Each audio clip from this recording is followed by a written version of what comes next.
обязаны устанавливать товарищеские отношения. Обязаны полностью трудящимся, которые...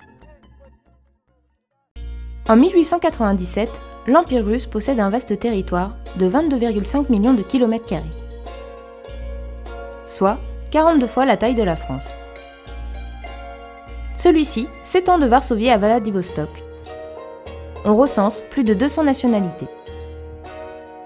La population de l'Empire est de 123 millions d'habitants en 1897, de 160 millions en 1913 et de 170 millions en 1917. 40% de la population est russe. La Russie a mobilisé plus de 12 millions d'hommes sur le front. Sur ces hommes, 90% d'entre eux sont des paysans. Le bilan, en 1917, est de 41% de blessés, 20% de prisonniers disparus, 14% de morts et 12,5% de déserteurs.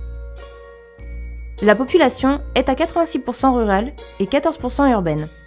Sur ces citadins, il y a 1,7% d'ouvriers.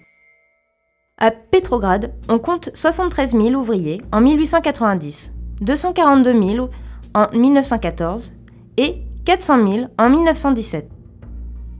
Les ouvriers russes sont payés 50% de moins que les ouvriers occidentaux et travaillent plus de 13 heures par jour. Les femmes sont payées 50% de moins que les hommes et travaillent 16 heures par jour. C'est dans ce climat que débutera la révolution russe.